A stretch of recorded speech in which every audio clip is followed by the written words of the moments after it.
There is a kind of tiredness that sleep cannot touch.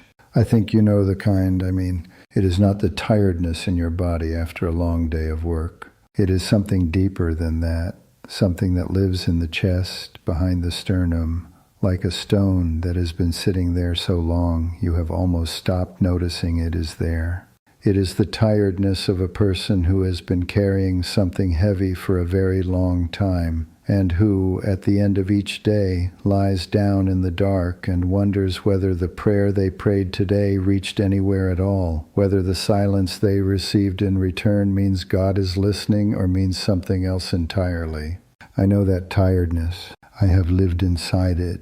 And what I am about to tell you is the testimony of a man who found, in the most unexpected hour of the night, that the silence was not emptiness. It was the sound of something being prepared.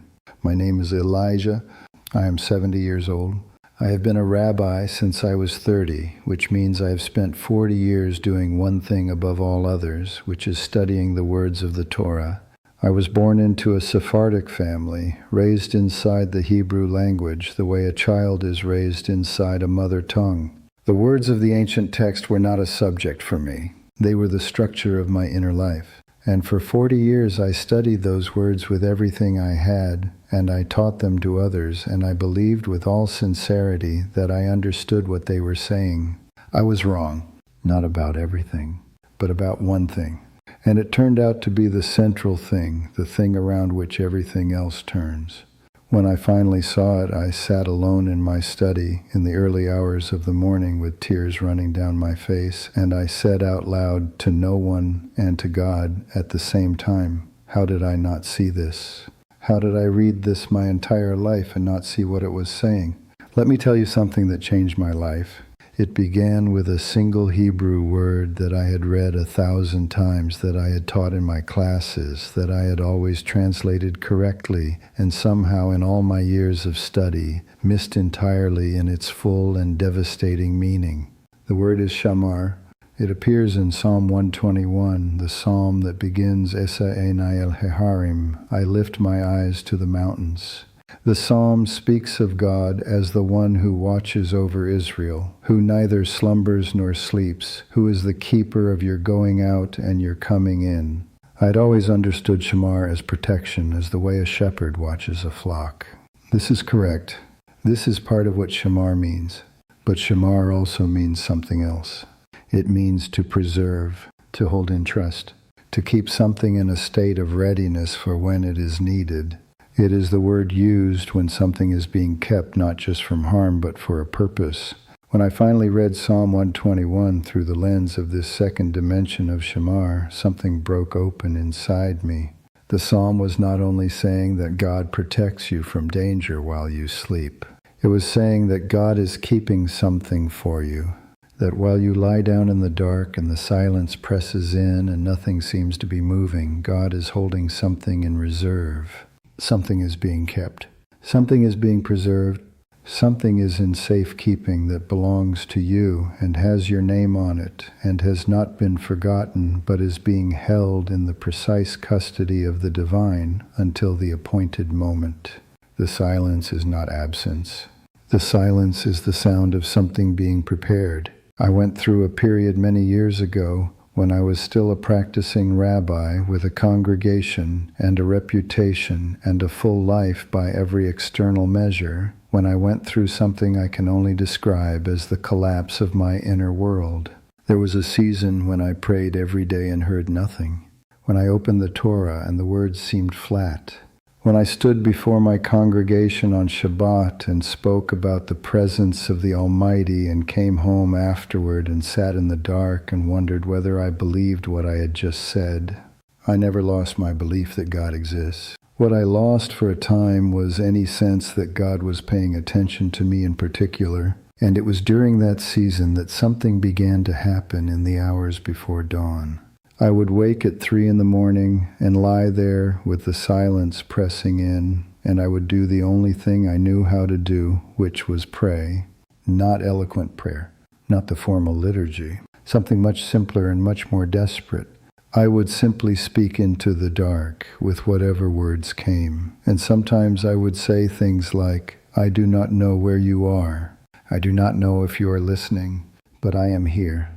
I am still here. And I will not stop talking to you even if you never answer, because I have nowhere else to go. That is not elegant theology. That is a man at the end of himself, speaking the only truth he has left. And the answer, when it came, did not come as a vision or a voice from the sky.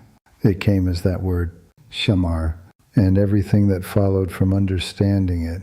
There is something God showed me in the early hours of that morning that I want to share with you, because the ancient teachers of Israel understood something about the night that modern life has made us forget. The rabbis of the Talmud spoke about the night as a time of particular divine nearness, when the barriers between what is seen and what is unseen become thin. They were not speaking metaphorically. They were speaking from experience, from generations of people who had discovered through practice that prayer in the dark, and especially the words you speak in the moments before sleep takes you, carries a weight and a reach that daytime prayer sometimes does not. The Talmud speaks of the last watch before morning as a time when a divine voice, what the Hebrew tradition calls the bat kol, goes forth into the world. The great mystics of Seift made it their practice to pray in these hours and testified again and again across the centuries that what was revealed to them in that darkness was not accessible to them at any other time. The great moments in the history of our people almost always happened in darkness. The night of the Exodus from Egypt, when the angel passed through and the people of Israel were kept, was a night. The night when Jacob wrestled at the ford of the Jabbok with the one who changed his name was a night. The night when God spoke to young Samuel for the first time in the sanctuary of Shiloh was a night. The darkness is not where God abandons you. The darkness is often where God finds you. Now let me tell you something that I spent 40 years not seeing, something that the Torah was saying on every page, and that I had trained myself very skillfully not to look at directly. For 40 years I was a Jewish rabbi, and I never understood this until I was forced, by the sheer weight of the evidence in my own text, to look at it with completely open eyes. The Torah, the very scripture I had memorized from childhood, was telling me something I was not ready to hear. Let me tell you about Isaiah 53. What the Hebrew text actually says will change the way you understand everything. In the tradition in which I was raised, this passage is treated with extraordinary care. It does not appear in the regular cycle of Torah and prophetic portions read through the year. And for a long time, I accepted the interpretation I had been given, which is that the suffering servant described in this chapter is a symbol of the people of Israel, the collective Jewish nation, which has suffered through history on behalf of the nations of the world. This is a real interpretation. It has genuine roots in the tradition. But when I finally sat down with the text in its original Hebrew, without any layer of received interpretation standing between me and the words, and I let the language speak for itself, what I found broke open every assumption I had built my career upon. The figure in Isaiah 53 is an individual, not a nation, not a collective symbol, a specific person described with extraordinary particularity. He is despised and rejected by his own people. He is wounded for our transgressions, crushed for our iniquities. His grave is appointed with the wicked, and with a rich man in his death. And then the text says something so specific it stopped me cold. After the anguish of his soul he will see. The ancient Hebrew manuscripts, including those found among the Dead Sea Scrolls, preserve this reading, that the servant who dies will see light. After his death, a servant who is killed and then sees light.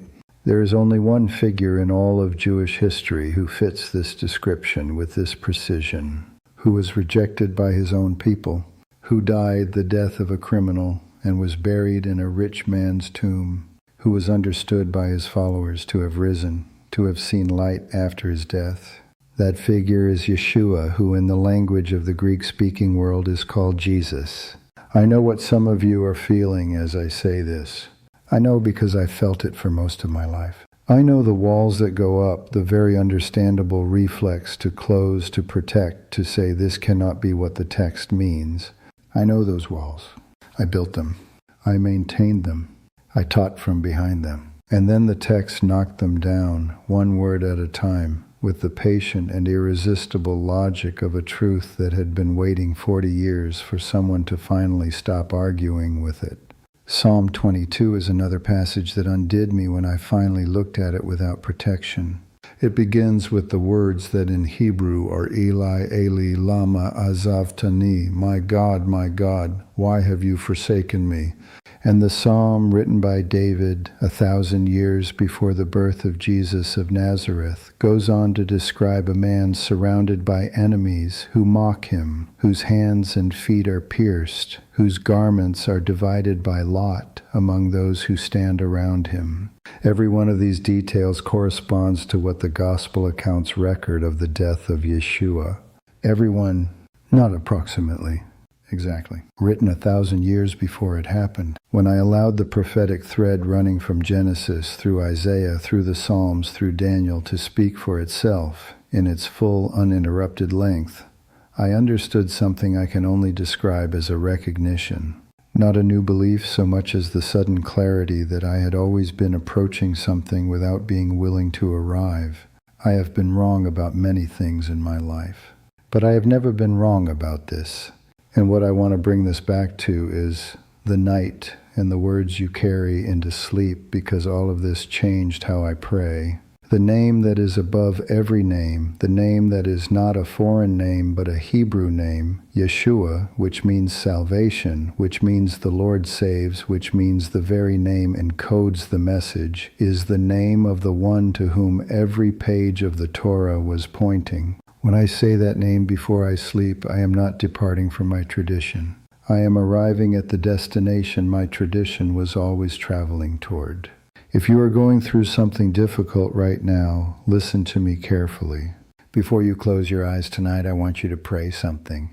Not with the part of you that is performing for God, not with the part that knows the right words to say, but with the part that is exhausted and uncertain and still, despite everything, still here, still talking, still refusing to go completely silent, because that refusal is itself a kind of faith. That refusal is God working in you even when you cannot feel it. Say this: God of Abraham, God of Isaac, God of Jacob, I am lying down tonight in a story I cannot see the end of. I do not know what is being prepared in the dark, but I am choosing to trust you with what I cannot control. I am choosing to release into your hands what I have been carrying in my own. I am saying the name that is above every name, Yeshua, salvation. I am lying down in that name, and I trust that you are Shamar over everything that has my name on it in the hours before morning. There is something God showed me in the early hours of that long silent season that I want to leave with you as I bring this to a close. I became aware, lying awake in the dark, of a presence that was not neutral and not cold and not distant. It was the presence of someone who knew specifically what I was carrying, who knew specifically where the stone was sitting. The writer of Hebrews says we have a high priest who has been touched with the feeling of our infirmities. The one the Torah pointed toward is a God who entered the darkness himself, who cried out from the cross the very words of Psalm 22, who descended into the place where all hope seems to end and rose out of it with morning in his hands. When you pray tonight, you are not throwing your voice into an empty sky. You are speaking to someone who has been where you are, who knows what the 3 a.m. darkness feels like from the inside, who did not escape suffering but passed through it and came out the other side carrying the proof that the other side exists. I have spent 70 years learning things. Most of what I thought I knew in the beginning turned out to be smaller than the reality. But this one thing has only grown. Every year, every sorrow, every silence, every morning that came after a night I did not think I could survive, this one thing has only grown larger and truer and more irrevocable. God is real. God is near. God is Shamar. And the morning is already prepared on the other side of the dark you are in. The same one who held Jacob through the night of wrestling and gave him a new name before the sun came up is holding everything that has your name on it right now in the hours before your morning comes. Go to sleep tonight in that truth. Lay down the stone, say the name, and let morning find you in it, because the one who is keeping you never sleeps, and he has never once lost anything that was given into his hands to keep.